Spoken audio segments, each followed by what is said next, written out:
तो हाय सांग मैंने आज आम जाऊँ बड़ी पानी देखा मुझे मो भाई साइकिल पछरे बसिक जाऊँगी तो आज आम लोकेशन पहुँच सारी आए भर को जा पानी भर को जा देखा केते पानी कौन ये पिलाटी डायरेक्ट साइकिल पूरी देता ता भर देख पारे कि मजा नौचे मु भी धीरे धीरे भर को चलली देखिपारे पानी तो अल्प अच्छी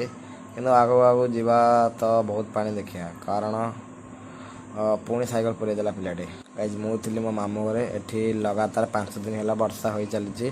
माने कहीपर आम बात्या भाया होता पूरा 5 दिन देखिपारे आम भर भर चलचु यहाँ हूँ बिल भर बिल पूरा बुड़ीकी अच्छी देखिपारे सब बिल गाइज आम भर को सारचु आ देखो षंढ भी ये जावास करम आहरी भर चलू पानी पूरा आंठी हो जाता किसी बाट गलापर आम किसी अजीब देखा पाई कि फुटुची जब आप जानते यहाँ कौन पर फुटुची ताले कमेंट कहे ताकू देखिकी आम इग्नोर भी करूँ आम गोटे देखूँ छोट झरणा ये सब मुझे ब्लॉग एंड बाय।